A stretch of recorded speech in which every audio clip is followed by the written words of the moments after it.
afternoon, Abana. Lights, camera, action! Good afternoon. Today I'm going to demonstrate on how to set up room attendant trolley. But before that, we have to check the condition of the trolley if there's no damage.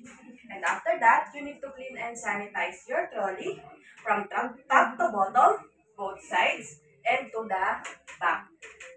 After that, we need to get the necessary items and amenities in the pantry area.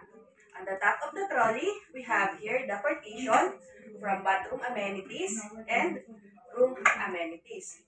On the top right side of the trolley, we have here the bathroom amenities, which is shampoo, conditioner, toothbrush, toothpaste, and etc.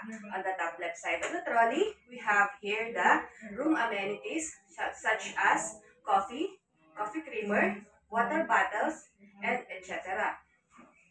And on the second layer of the trolley, we have to put the middle lightweight items like towels, bath towels, pillowcases, and etc. In the bottom part of the trolley, we have to put the heavyweights items like bed sheets, mattress, comforter, and curtains. And on the side of the trolley, on the right side of the trolley, we have here the linen bag for dirty linen. And on the left side of the trolley, we have here the garbage bag, caution sign, and the caddy. And other cleaning materials like toilet brush, gloves, and chemical bottles with labels. And other cleaning equipment like vacuum and mop.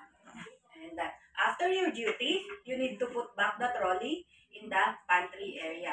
After that, you need to clean and sanitize your trolley with your cleaning equipment and materials like the caddy.